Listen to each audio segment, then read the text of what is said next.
बस ये 3 फार्मूला है, मेन 3 फार्मूला है। तो कौन किसके साथ आएगा, अब यहाँ पर अंतर है।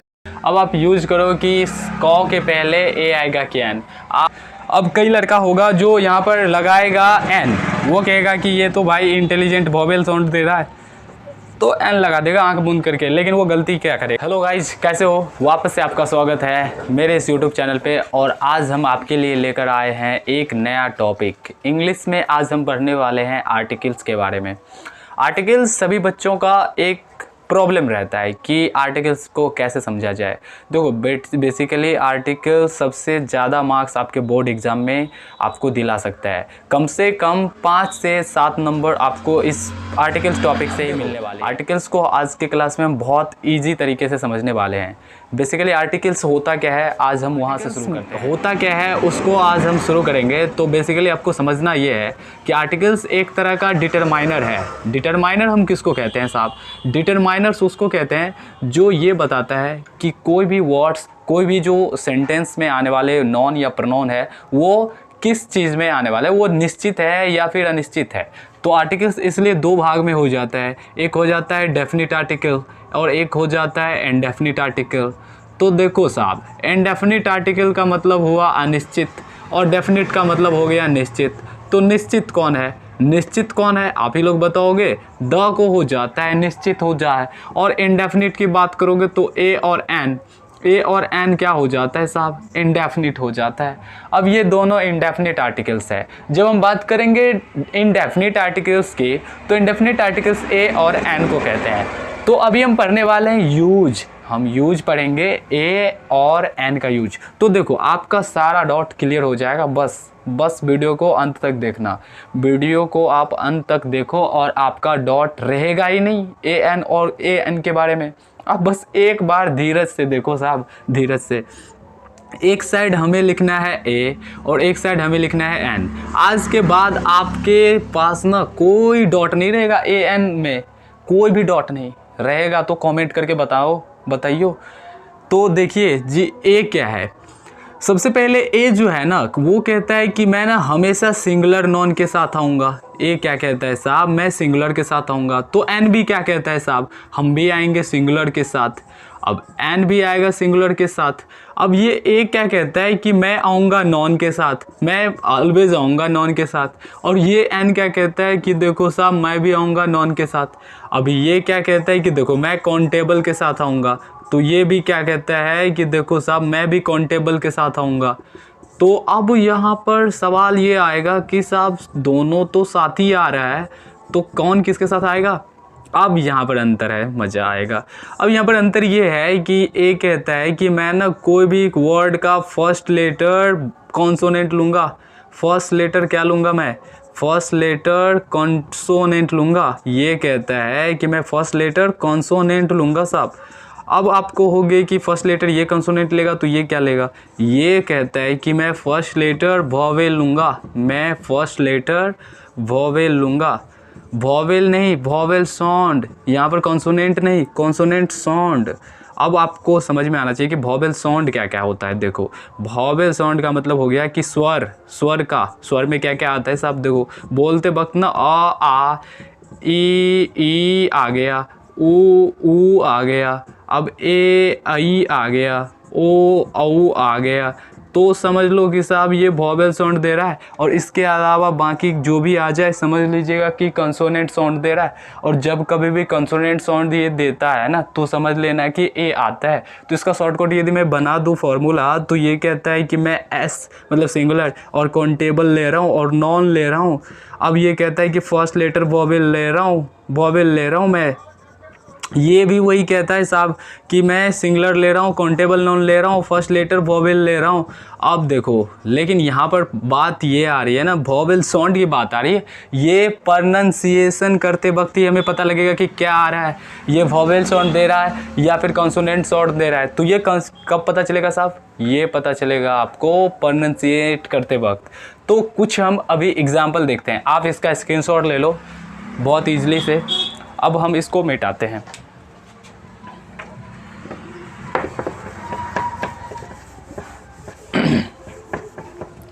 अब आप देखो थोड़ा सा इसका यूज यूज क्या देखोगे, मैं थोड़ा सा आपको यूज बताता हूँ।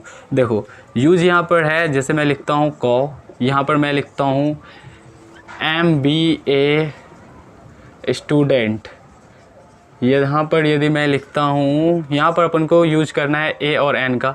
यहाँ पे मैं लिखता हूँ एक्सरे मशीन, एक्सरे मशीन। और यहाँ पे मैं लिखता हूँ जीरोक्स मशीन, जीरोक्स। यहाँ पर आपको यूज़ करना है ए और एन में से कौन सा होगा, ये यूज़ करना है आपको। तो ए और एन में से क्या यूज होगा, यहाँ पर जीरोक्स मशीन। अब हम यहाँ पर यूज कर रहे हैं वन लेग्ड मैन। अब हम यहाँ पर यूज कर रहे हैं वन लेग्ड मैन, और यहाँ पर हमने यूज किया EWV, यू मतलब भेरी होता है, भेरी। अब यहाँ पर हमने यूज करना है, देखो साहब कुछ हम नया पढ़ने वाले हैं आज आपको बहुत सारा चीज़, डॉट जो है ना आपका वो क्लियर हो जाएगा।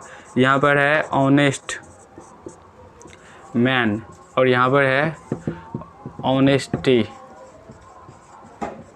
और सिमिलरली इसी तरह हमने 2-3 और देख लेना एग्जाम्पल, कि इधर मैं लिख रहा हूँ हॉर्स, और इधर मैं लिख रहा हूँ RBI ऑफिसर, RBI ऑफिसर। तो देखो अब आप लगाओ इसका यूज करो। अब आप यूज करो कि कॉ के पहले ए आएगा क्या एन। आप सिंपली बोल सकते हो कि देखो साहब ये कॉ आया है, कॉ मिस कॉ, तो ये क्या आया है, इसको बोलते वक्त कॉ आ गया ना, ये वॉवेल साउंड नहीं ना देता है। तो जब वॉवेल साउंड नहीं देगा तो क्या आएगा, आप ही बताओ हमको क्या आएगा। यहाँ पर ए आएगा कि नहीं आएगा, ए आएगा। अरे बोलो ए आएगा। यहाँ पर आएगा क्या, यहाँ पर आएगा ए। अब हमको ये बताइए कि यहाँ पर क्या आ रहा है, इसको यदि हम पढ़ेंगे तो ये आएगा MBA आएगा कि नहीं। अरे जब ये ए आ गया, एम पढ़ते हैं तो यहाँ पर ए आता है। ये देखो जितना भी शॉर्टकट वाला फॉर्म होगा ना, मतलब एब्रीविएशन वाला फॉर्म, एब्रीविएशन मतलब क्या, संक्षिप्त रूप वाला रूप, तो आप देख लोगे कि उसमें आपको उच्चारित करते वक्त क्या आता है। तो यहाँ पर उच्चारण करते वक्त आता है ए, तो इसलिए हो जाएगा NMBA स्टूडेंट। समझ में आ रही है बात। फिर यहाँ पर देखो एक्स रे है साहब, तो ये एक्स रे ऐसे लिखते हैं कि नहीं। अब जब हम एक्स रे लिखेंगे और यहाँ पर मशीन है, नॉन है कुछ, तो ये तो ऑलरेडी नॉन है। देखो ये सब ना नॉन है, इसलिए हमने इस यहाँ पर यूज किया है ऑलवेज आर्टिकल्स। कहता है कि मैं किसी नॉन के पहले आ जाऊँगा साहब, ये नॉन के पहले ही आएगा। अब हमेशा याद रखोगे, बिना नॉन का आर्टिकल आ ही नहीं सकता है, बिना नॉन का हमेशा याद रखोगे। अभी मैं थोड़ा सा आपको ट्रिक भी दे देता हूँ। तो यहाँ पर एक्सरे आ रहा है तो क्या होगा, आंख बंद करके बोलेंगे एन आएगा। इधर देखिए साहब, इसको पढ़ेंगे तो जीरोक्स आता है, जीरोक्स। जीरोक्स तो पढ़ने के बाद ही होगा, प्रोनाउंसिएट करने के बाद। जी जो आ गया तो देखो साहब ए आ जाएगा, ए जीरोक्स मशीन, ए जीरोक्स मशीन आएगा कि नहीं। फिर यहाँ पर देखो वन लेग्ड मैन, मतलब एक पैर वाला आदमी, तो वन लेग्ड, तो देखो साहब यहाँ पर वो आ गया ना। जब ये वो आएगा तो ए आएगा, क्योंकि कौन सा साउंड दे रहा है, कंसोनेंट साउंड दे रहा है। अब यहाँ पर तो ये नॉन है और सिंगुलर है, क्योंकि वन में से एक होता है, ये सब भी एक है, सिंगुलर है, इसमें एस लगा नहीं है तो प्लुरल है ही नहीं, तो सब तो सिंगुलर ही अभी हम लेकर चल रहे हैं। अब यहाँ पर देखो ये यू है, यू पढ़ते हैं इसको साहब, यू मिस वेरी। तो ये जो य आ गया ना, इसलिए हम यहाँ पर कॉन्सोनेंट मानेंगे। जब कॉन्सोनेंट मांगेंगे तो क्या मानेंगे, ये आएगा ए आएगा, क्योंकि अभी हम पढ़े थे ए बराबर SCN first letter consonant, first letter consonant आया था कि नहीं आया था, आप याद करो अभी जो हम पढ़ाए थे। और एन में क्या आया था, सिमिलरली SCN मतलब सिंगुलर काउंटेबल नॉन, जिसे हम गिन सकते हैं। और फर्स्ट लेटर वॉवेल साउंड, कौन सा साउंड, वॉवेल। अब यहाँ पर देखो ऑनेस्ट पढ़ते हैं इसको हम, हॉनेस्ट नहीं पढ़ते हैं, ऑनेस्ट पढ़ते हैं। जब हम इसको ऑनेस्ट, और मैन है ये तो नॉन है। अब देखो यहाँ पर एक चीज़ आपको समझने की ज़रूरी है कि ये नॉन है और इसके पहले एडजेक्टिव है।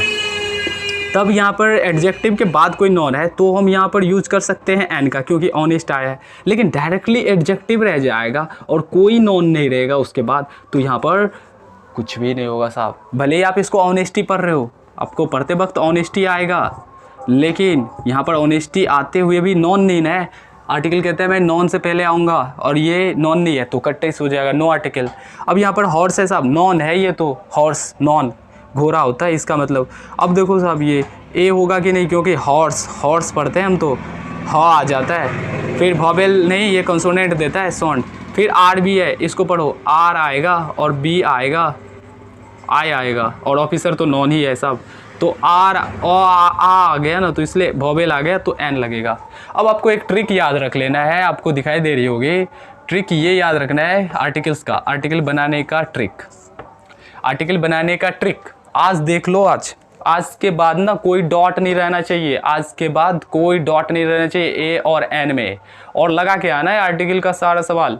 कहीं भी कोई भी कंपटीशन का एग्जाम देना है, ये डॉट आएगा साहब। देखो ट्रिक मैं बता रहा हूँ, बड़ा ध्यान से समझोगे आप तो। आज मैं बता रहा हूँ ट्रिक, देखो आर्टिकल क्या यहाँ पर आएगा। आर्टिकल कहता है कि मैं एक नॉन हूँ। चाय बनाने वाला एग्जाम्पल बताता हूँ, सिंपली समझो, चाय बनाने वाला एग्जाम्पल। अब देखो एक लड़का है जिसका नाम है नॉन। अब वो क्या करता है, वो नॉन लड़का ना चाय बनाता है। अब वो चाय किस चीज़ का बनाता है साहब, वो चाय बनाता है आर्टिकल नाम का। अब चाय कौन बना रहा है, नॉन बना रहा है, इसका मतलब चाय पीने के लिए कौन आएगा, नॉन आएगा। अब हमेशा याद रखोगे, इसका मतलब क्या, वो लड़का हुआ क्या कि चाय बनाया और आगे निकला, मतलब बाहर निकला। अब जब ये बाहर निकला तो वो चाय पीने के लिए बैठा, लेकिन वो चाय बेसिकली कौन ने पिया, वो चाय आर्टिकल है यहाँ पर। तो आर्टिकल ऑलवेज किसके पहले आएगा साहब, किसी नॉन के पहले आएगा। अब मान लो कि नॉन है ना, अब नॉन के पिताजी है एडजेक्टिव जी, तो एडजेक्टिव आ गया है ना किसी नॉन से पहले, तो समझ लीजिएगा कि आर्टिकल किससे पहले आई हो, और आर्टिकल आ जाइयो एडजेक्टिव से पहले, आर्टिकल एडजेक्टिव से पहले आई हो। फिर हम एडवर्ब की बात करेंगे ना, तो वो इसका भी पिताजी है। अब एडजेक्टिव का पहले यदि एडवर्ब आ जाएगा तो नॉन से पहले आर्टिकल आ जाएगा, आएगा कि नहीं। अब देख लो साहब, फिर यहाँ पर क्या होगा, फिर यहाँ पर होगा क्या, बस ये 3 फार्मूला है, मेन 3 फार्मूला है। इसके अलावा क्या है, इसके अलावा ऑलवेज याद रखियो कि एडजेक्टिव जो आएगा तो उसके पहले नॉन वॉन कुछ नहीं आएगा, एडजेक्टिव में नॉन आएगा ही नहीं। मतलब आप ये नहीं समझिए कि आर्टिकल आ जाएगा पहले, आर्टिकल पहले आ जाएगा और उसके बाद यदि एडजेक्टिव रहेगा तो कोई आर्टिकल आ सकता है, नहीं, कभी नहीं। एडवर्ब भी है केवल, तब भी नहीं आएगा आर्टिकल। तो ये आप याद रखिए कि एडजेक्टिव या एडवर्ब आ जाए तो हमें नहीं यूज करना है, एडवर्ब आ जाए तो यूज नहीं करना है आर्टिकल का। जैसे मैं आपको सिंपली एग्जांपल देता हूँ, ही इज ... इंटेलिजेंट।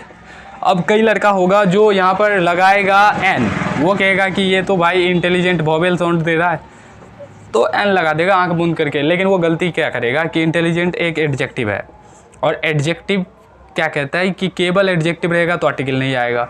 अब यदि क्यों नहीं आएगा, क्योंकि नॉन नहीं है। हम ये अभी बताए थे यार, नॉन होना चाहिए तो उससे पहले आर्टिकल आएगा और इसके अनुसार ही लगेगा। तो मान लियो कि यहाँ पर लेकिन नॉन हम लगा रहे हैं, बॉय लगा देते हैं इसी में, ही इज़ ... इंटेलिजेंट बॉय। तो अब क्या होगा, अब यहाँ पर हम लगाएंगे एन। ऐसा इसलिए क्योंकि देख लो अब नॉन आ गया, एडजेक्टिव आ गया, तो हमको लगा देना है यहाँ पर आर्टिकल, और ये इसके अनुसार ही लगेगा।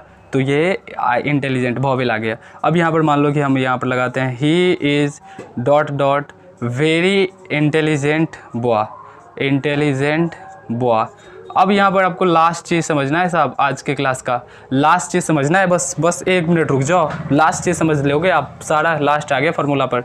आर्टिकल लगाना है किसी एडवर्ब से पहले, एडवर्ब है नहीं ये तो, इंटेलिजेंट की भी विशेषता बताता है, बहुत इंटेलिजेंट बॉय, तेज लड़का, ये एडजेक्टिव है, एडवर्ब है, ये एडजेक्टिव है और ये नॉन है। तो देख लो साहब, नॉन है, एडजेक्टिव है, एडवर्ब है, तो आर्टिकल आएगा किसके अनुसार, तो एडवर्ब के अनुसार। ऐसा नहीं है कि इंटेलिजेंट के अनुसार हम यहाँ पर एन लगा देंगे, यहाँ पर लगेगा इस वेरी के अनुसार। तो वी क्या देता है, वी मतलब वेरी मतलब क्या हो गया, कॉन्सोनेंट हो गया, इसलिए यहाँ पर क्या आएगा, ए आएगा। यदि अब भी डॉट है तो क्या होगा कि आप प्रॉब्लम जाकर बनाओ। आपको तो यहाँ पर हमने सारा थ्योरी पढ़ाया ए एन को लेकर के खास करके। अब आप जा कर के कोई भी बुक उठाओ, वहाँ पर प्रैक्टिस लगाइए और देखिए कि आपसे बनता है कि नहीं। यदि कोई डॉट है किसी तरह का कोई प्रॉब्लम में, तो आप कमेंट करके मुझे बताइए और मैं वहाँ पर उसका जवाब दूंगा, ज़रूर जवाब दूंगा साहब। तो आज के लिए बस इतना ही, मिलते हैं किसी नए वीडियो में, तब तक के लिए बहुत बहुत धन्यवाद आपका।